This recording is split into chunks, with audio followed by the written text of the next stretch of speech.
जी, आज की वीडियो बहुत ज़्यादा इंपॉर्टेंट होने वाली है उन स्टूडेंट्स के लिए जो यूके में या फिर किसी भी कंट्री में जाने का प्लान कर रहे हैं, क्योंकि ये जो डॉक्यूमेंट आप यूज़ करते हैं तो ये तकरीबन तमाम कंट्रीज़ के लिए ही चाहिए होता है। तो इसमें नॉर्मली होता क्या है कि जब भी स्टूडेंट अपनी वीज़ा फाइल करते हैं तो उस हवाले से वो ये मिस्टेक कर देते हैं जिस वजह से उनको एटलीस्ट 10 ईयर्स का बैन का सामना करना पड़ता है जी।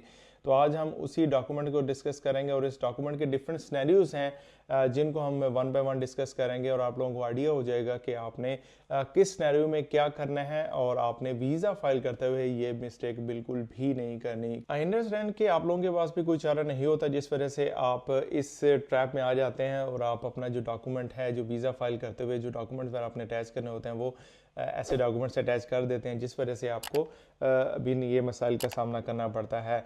नॉर्मली इसमें बहुत ज़्यादा इंपॉर्टेंट किरदार होता है जी कंसल्टेंट्स, जो लोग स्टूडेंट्स का वीज़ा प्रोसेस कर रहे होते हैं। नॉर्मली जिन लोगों ने हमसे प्रोसेस करवाया तो हम उनको ऐसा बिल्कुल भी रिकमेंड नहीं करते और उनका जो सही वे है उनको बताते हैं कि आपने इस तरह से अपनी वीज़ा फाइल करनी है ताकि आपको फ्यूचर वाले से कोई भी मसाइल का सामना ना करना पड़े। इसमें डेफिनेटली आप लोगों का फ्यूचर इन्वॉल्व होता है और इसमें एक कंसल्टेंट को भी इस वाले से बहुत ज़्यादा केयरफुल रहना चाहिए कि जब भी वो वीज़ा फाइल करें, आपका काम है तमाम सिनेरियो स्टूडेंट्स के सामने रखें ताकि उन लोगों को आइडिया होगा कि अगर आप ऐसा काम करेंगे तो आपको किस किस्म के कॉन्सिक्वेंसेस का सामना करना पड़ सकता है। अगर आप लोग भी अपना स्टूडेंट वीज़ा हमसे प्रोसेस करवाना चाहते हैं तो आप मुझसे इंस्टाग्राम पे कांटेक्ट कर सकते हैं। इंशाल्लाह बहुत जल्द ही हमारी कुछ चीज़ें प्रोसेस में वो क्या कहते हैं पाइपलाइन में चल रही हैं, जो अपडेट्स होंगी आपको इंस्टाग्राम पे मिल भी जाएंगी। अगर आप लोगों को वीडियो यूजफुल लगे तो वीडियोस को थम अप जरूर दिया करें, अपने दोस्तों के साथ भी शेयर जरूर किया करें ताकि सब लोगों का फायदा हो सके। तो चलते हैं आज वीडियो तरफ, वो देखते हैं कि वो कौन सा ऐसा डॉक्यूमेंट है जिसको आपने बड़े ही ध्यान से आपने उसको प्रिपेयर करना है और उसके बाद ही आपने अपना वीज़ा फाइल करना है। जी हाँ, मैं बात कर रहा हूँ जी आपके बहुत ही इंपॉर्टेंट फाइनेंशियल डॉक्यूमेंट की, वो है जी बैंक स्टेटमेंट। बैंक स्टेटमेंट आपके वीज़ा के अप्रूवल के हवाले से बहुत ही अहम किरदार अदा करता है और उसके साथ साथ यूनिवर्सिटीज़ के जो मेन फोकस होता है आपके बैंक स्टेटमेंट पे होता है, क्योंकि उसमें अच्छा खासा माल होना चाहिए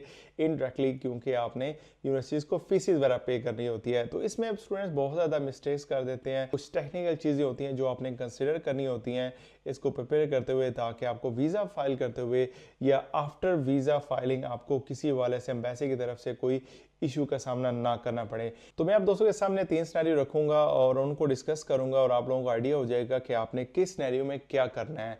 तो सबसे पहला सिनेरियो आ जाता है कि आपके पास इनफ फंड्स हैं और आप अपनी फीसिस वगैरह और यहाँ के जितने भी एक्सपेंसेस होंगे आप उनको यहाँ आने के बाद इजीली मैनेज कर पाएंगे। तो इसमें तो बिल्कुल भी फिक्रमंद होने की ज़रूरत नहीं है कि आपको फाइनेंसेस कहीं से लेने पड़ेंगे अपने रिलेटिव से, दोस्त अहबाब से। तो इसमें आपको बिल्कुल परेशान होने की ज़रूरत नहीं है। आपने स्टेटमेंट के हवाले से इस चीज़ का खास ख्याल रखना है कि जब भी आप वीज़ा फाइल कर रहे हो आपकी जो स्टेटमेंट है वो मैच्योर हो चुकी हो। ये ना हो कि आपके फंड्स को अभी 10 दिन ही हुए हैं, आपने क्या किया कि बैंक स्टेटमेंट का प्रिंट आउट लेके आपने वीज़ा फाइल कर दिया है।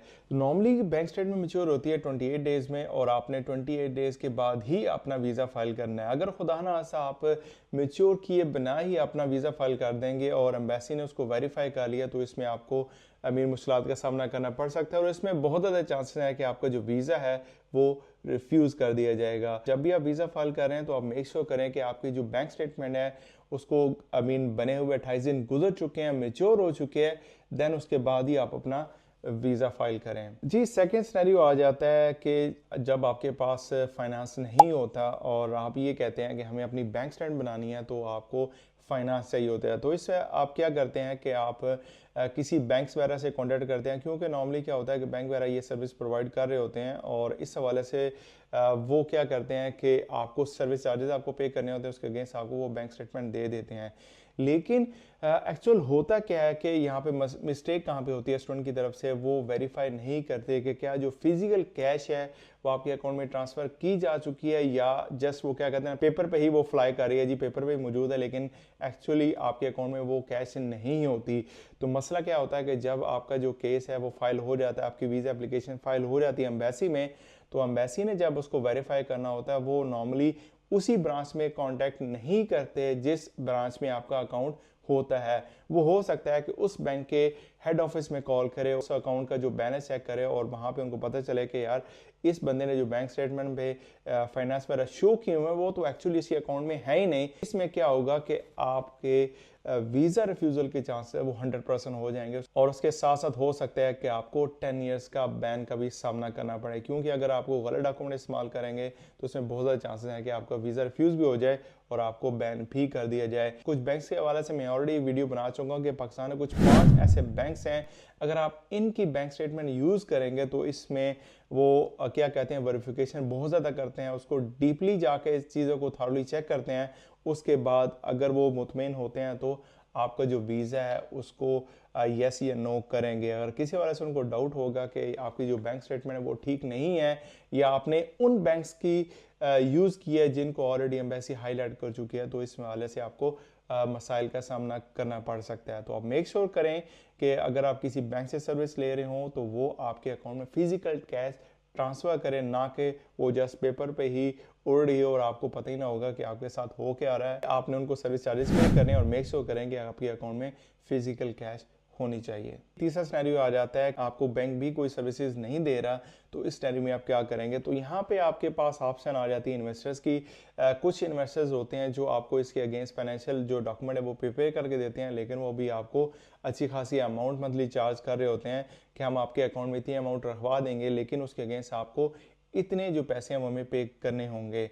तो इसमें भी अभी क्या होता है कि बहुत ज़्यादा ट्रिकी चीज़ें आ जाती हैं। लेट्स सपोज के 2 माह के लिए आपने उनके साथ कमिटमेंट की है कि आपको बैंक स्टेटमेंट 2 माह के लिए चाहिए। अगर खुदा ना आपकी जो डिसीजन लेट हो जाता है किसी वजह से, तो इस स्टेडियम में आप क्या करेंगे। नॉर्मली क्या होता है कि अगर आपने 2 माह की कमिटमेंट की हुई है और आपका डिसीजन लेट हो गया तो इन्वेस्टर क्या करेंगे, आपके अकाउंट से बगैर बताए जो अमाउंट होती है वो विड्रॉ कर लेते हैं। अगर वेरिफिकेशन पे एम्बेसी को ये मालूम हो गया कि आपके अकाउंट में फिजिकल कैश नहीं है, क्योंकि इन्वेस्टर ने आपको तो नहीं बताया होगा कि जो आपके अकाउंट में अमाउंट रखवाई थी वो मैंने निकलवा लिया, तो इसमें क्या होगा कि अगर वेरिफिकेशन पे उनको नहीं कंफर्मेशन मिली कि आपके अकाउंट में फिजिकल कैश है या नहीं, तो इसमें क्या होगा कि इसमें भी आपको 100% रिफ्यूज़ल का सामना करना पड़ेगा। उसके साथ साथ आपको बैन का भी सामना करना पड़ सकता है। तो ये डॉक्यूमेंट बहुत ज़्यादा इंपॉर्टेंट है, आप इसको बहुत ही केयरफुल प्रिपेयर किया करें। बाकी चीज़ें तो इंसान किसी न किसी हवाले से मैनेज कर लेता है, लेकिन आई अंडरस्टैंड कि ये बहुत बड़ी अमाउंट होती है मेरी तरह मिडिल क्लास फैमिली के लोगों के लिए। इसको आप बहुत ही केयरफुल तरीके से प्रिपेयर करें, क्योंकि इस पर आपका फ्यूचर डिपेंड कर रहा है। अगर आपको किसी हवाले से बैन का सामना करना पड़ेगा तो आपको बाकी कंट्रीज़ में ट्रैवल करना भी बहुत मुश्किल हो सकता है। तो दोस्तों ये तो कुछ इन्फॉर्मेशन बैंक स्टेटमेंट के हवाले से। अगर आपके माइंड में कोई क्वेश्चन हो, कोई कंफ्यूजन है, मुझसे इंस्टाग्राम पे या फिर वीडियो कमेंट सेक्शन में कॉन्टेक्ट कर सकते हैं। मिलते हैं एक नई इंफॉर्मेटिव वीडियो के साथ। Bye for now.